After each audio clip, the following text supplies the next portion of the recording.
Hi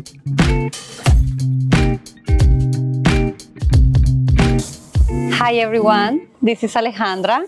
Welcome back to the Tinto Time, a great moment to discuss about wellness, beauty and awareness. Today I'm joined by Dr. Fadi Bakal. It's a pleasure to have you here today, Doctor.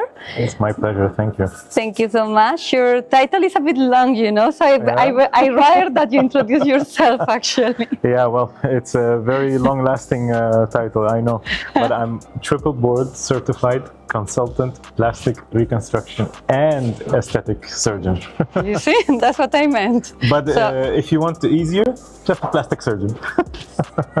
Better not to cut such an extent title, because I'm sure it's been a long journey for you and preparation and education, so let's keep it as it is. It was for sure a journey, yes. I'm sure, yeah.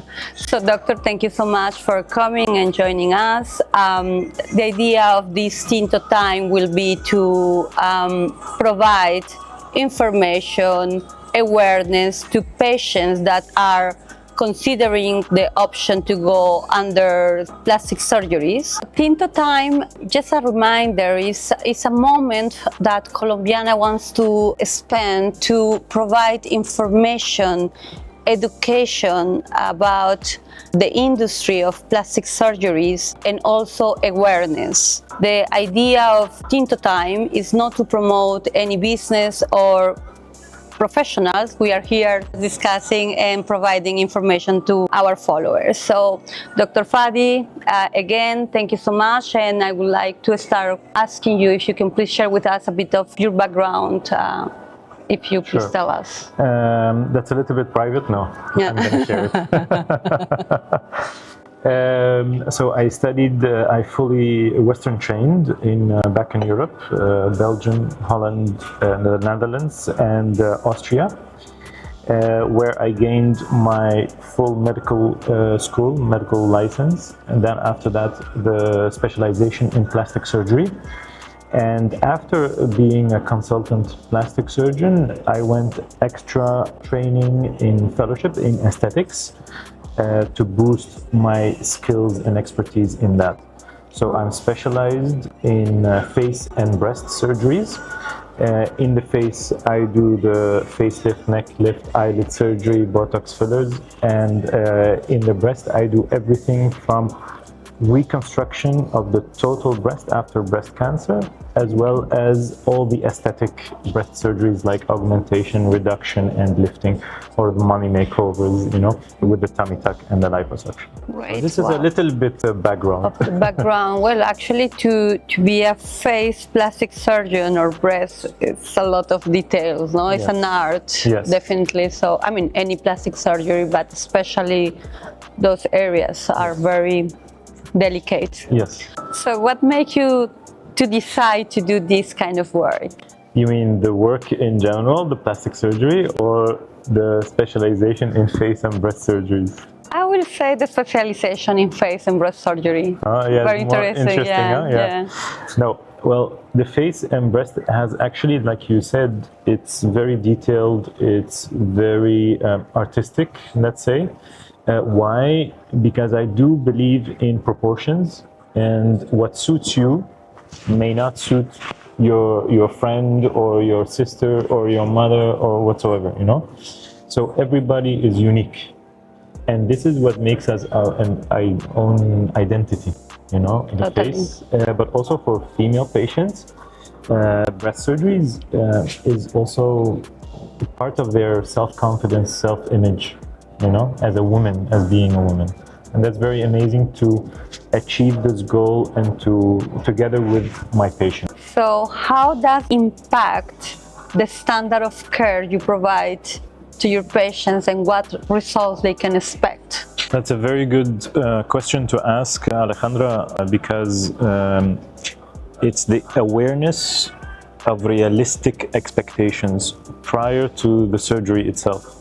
When the patient does really know what to expect, of course, it's never going to be 100% guarantee, but if they are realistic in their way of thinking after the surgery, that will give a high quality care that I give, and also they find themselves in the results. They are happy then with the results also, because they are satisfied. And although everything has its limitations, of course, in life, which is also surgeries, but if they have a thorough conversation with me prior to the surgery, and a very detailed conversation, because from A to Z I explain everything from the first consultation, so that they know exactly what to expect. This is what impacts me, because I'm very detailed in my work, but also with my information and education towards the patient. This is a very important point, because this is something we notice a lot since we are a post-op care.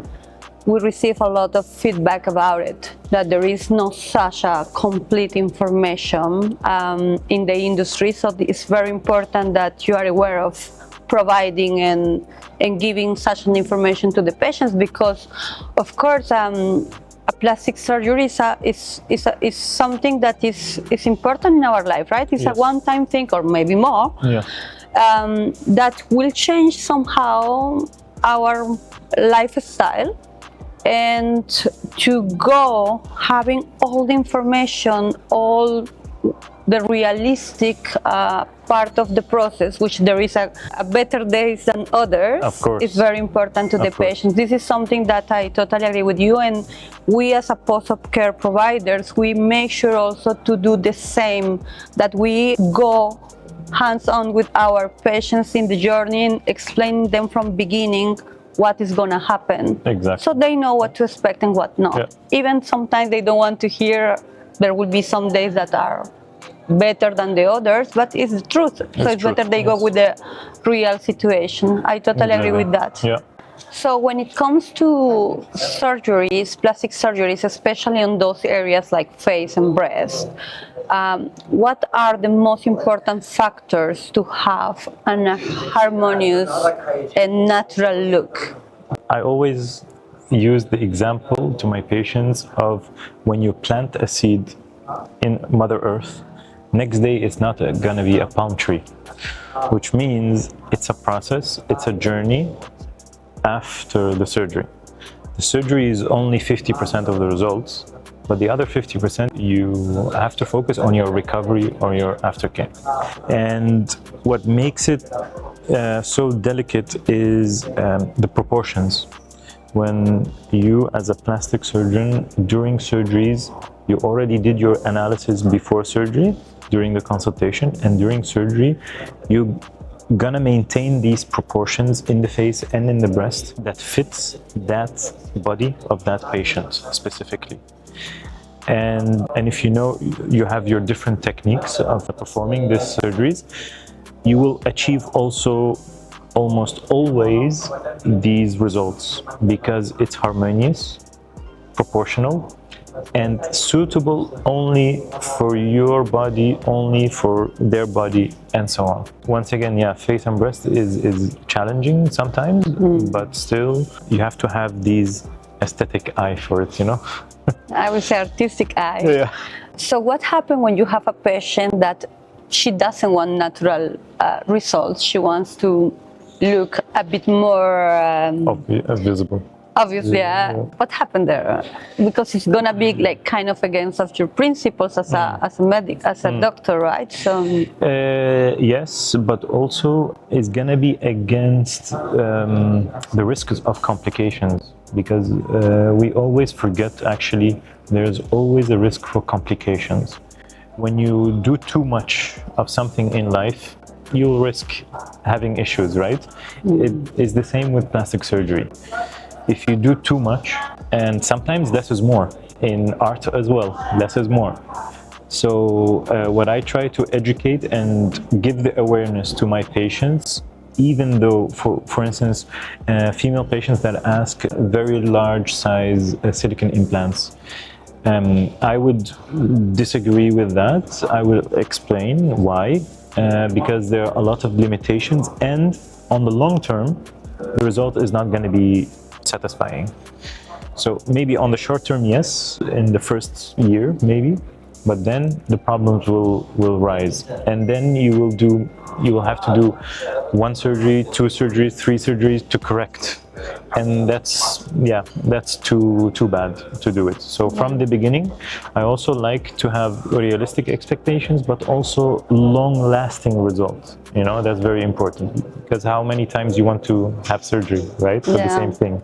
Corrections will be never the same as the first time surgery. So I totally agree. And again, what you just said is again about educating the patients. Information. So for you, where does the surgeon's role end, and where the patient's recovery process begin? Actually, I do believe my role never ends. Why? Because it starts from before the surgery, and the aftercare, the information and the education about the aftercare also, in my personal opinion and experience, it starts also before the surgery. This is the awareness that I try to give and pass through on my patients, so that they know what to expect after the surgery.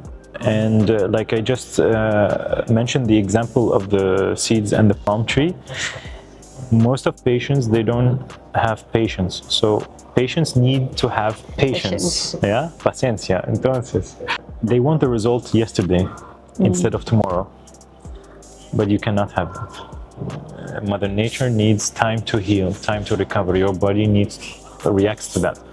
So the aftercare actually starts immediately when the surgery itself ends, and those together are harmonious and are complementary. So your work is even more important than my own work. I wouldn't say that, but both are, as you said, complementary and very important. Yeah, for sure, for sure. It's a journey. It's a journey. It's a process. Yes, it's a journey. But I think it's part also of the anxiety of the beginning after surgery, because they don't know what is going to happen. There is swelling, right? There is pain. Yeah. So I think it's as a human being, it's part of it. And don't forget, we're standing from a background. We daily treat patients for the same thing, but one patient is only been treated for one kind of surgery, so it's the first time for them. So you try also to have that first time, but also the last time for them, right? For the best results and for the minimal risk for complications. Very important. Yeah. Very important. So that's why the whole thing, it's a holistic approach in my point of view, and that's why we need to work together harmoniously to give the best patient care. So what are the most challenges you have faced on the first weeks with your patients? After surgery, you mean? Surgery, yes. Yeah. Actually, the majority of patients, they still have a lot of questions about the aftercare, should do, shouldn't do, you know. But of course, when you explain that, also prior to the surgery, they only focused maybe on one thing, on the surgery, or maybe on the general anesthesia. Shall I wake up or not, you know? And they forget the rest of the information. So it's very important also to guide them in the good direction and to do a very good follow-up in the post-care journey. And I call it always is the shortest painful period. Painful in timeline, not in really pain. If you take that into account, you will also listen to your body, because in the first 2 weeks, that's the biggest effect, I think, on recovery by your own body. If you take your rest, you don't do gym activities, physical activities, and so on and so forth, and you do the post-op care. You know, then you will have actually the best recovery and the fastest recovery also in time. I totally agree, because this is something I also say to our patients. I always tell them, you do a surgery once, do it right. It's the time to dedicate to yourself. Yes. I'm a business owner, entrepreneur, mother of 2 kids, and my life is quite busy.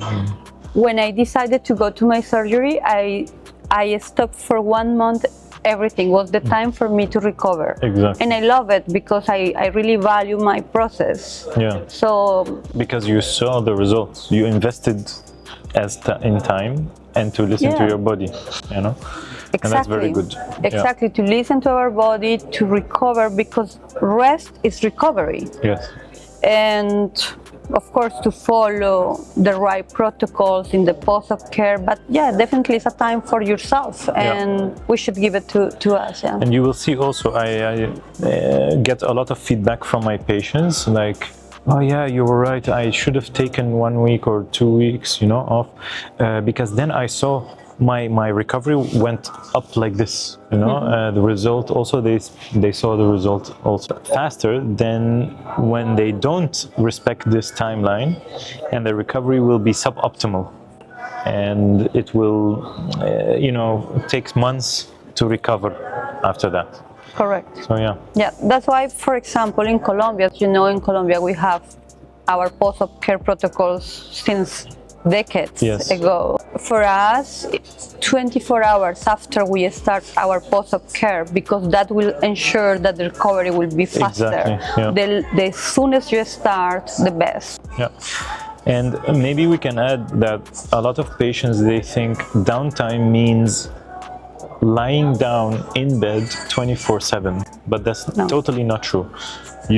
Resting is mobilizing, walking around, you know, doing your massages, doing your scar treatment, and so on and so forth. And that all together as a post-op care program, it's a program actually to follow. And that's very important to know. Because a lot of patients, they think, oh yeah, but I have pain here or here. But it's okay to have a little bit pain, it's fine. As long as you do your activities, and you can regain your daily life much sooner than you think. Exactly, exactly.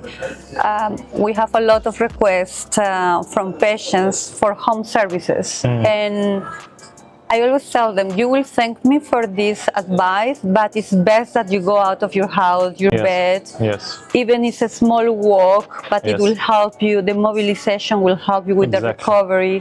Small and gentle steps, exercises, you know, will help. I'm not talking about gym, I'm talking about just mobilizing your arms a little bit, or, you know, doing a little bit of gentle movements will help with the recovery. To be totally laying down in bed, that will not for sure help. So what misconceptions have you found that most of the patients have about plastic surgeries or aesthetic treatments? Actually a lot, but the majority is when a patient comes to my consultation and he or she, because also men do plastic surgery of course nowadays, show me a picture of a totally different person and I want to be like this. That's a no-go. That's a no-go. That's a totally misconception. Why? Because although I am a plastic surgeon, although I do aesthetic surgeries, but it's your own body. The only pictures that I might accept are your pictures when you are much younger, in your 20s. You're still young, but in your 20s, because then the aging process didn't start yet, or is not visible yet, you know? Why? Because then I can understand and analyze your proportions of your face, of your breast, so I can know, okay, what exactly, how you wanted, and what is suitable in your body. The other misconception is the results. They want results, like I just said, yesterday instead of tomorrow. That is not going to happen in plastic surgery, not at all, because plastic surgery is known to have very temporary results in the beginning that are not your end results yet. So you have to wait half year up to 1 year, even if I do a rhinoplasty, no surgery, is up to 1 year you have to wait. Correct. You know, before you have the final result. Once again, patients need patience. Yeah. The third misconception, and this one I really like to emphasize and really raise the awareness of the audience, is they ask me, yeah, but you're a plastic surgeon, so you're gonna do it without scars. Yeah. That's impossible. Yeah. I'm not a magician. Every plastic surgeon use scars. That's inevitable.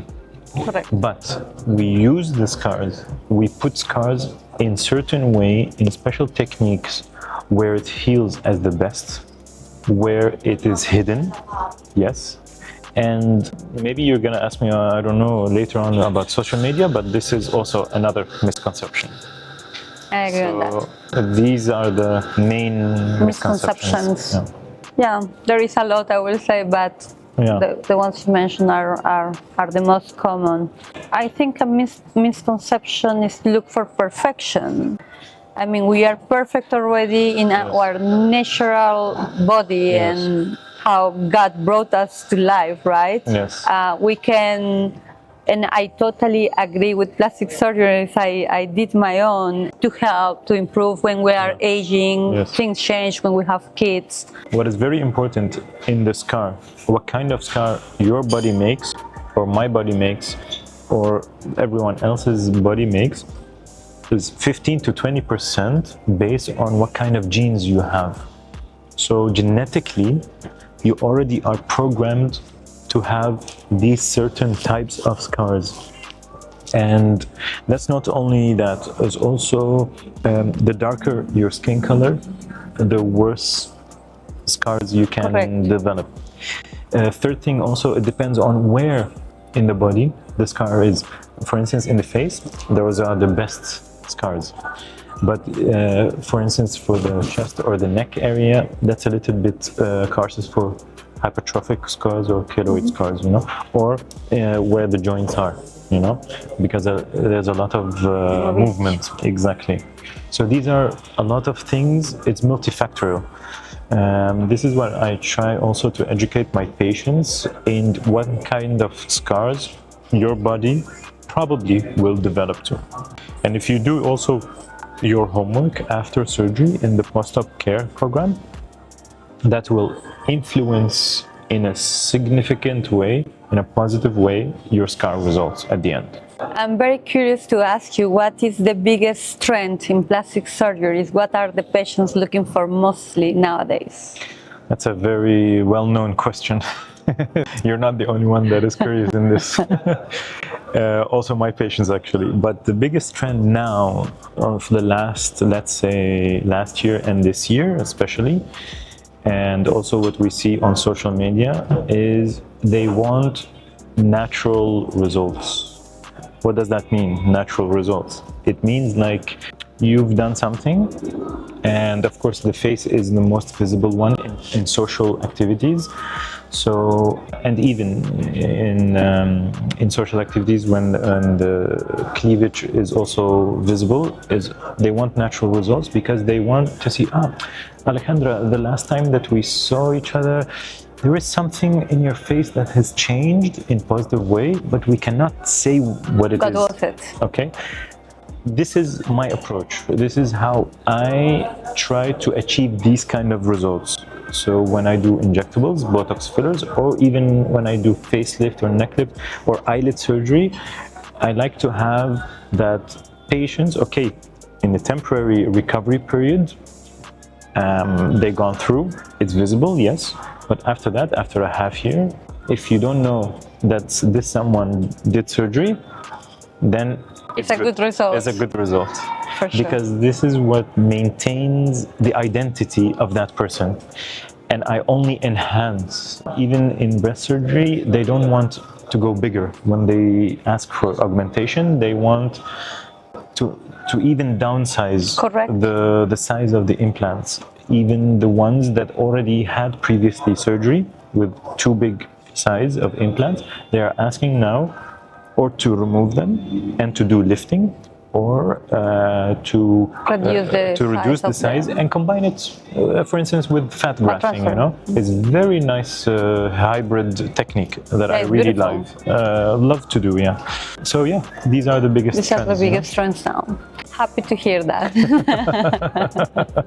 Dr. Fadi, so to conclude our Tinto Time, and by the way, I would like to explain you what is the Tinto. Yeah, because my coffee is already It's gone. Mine too. So Tinto in Colombia is a lighter coffee and it's small, and we call it Tinto. So when we want to have a chat or something, we have a Tinto. That's why, because I prefer strong coffee, but you gave me light coffee. Okay.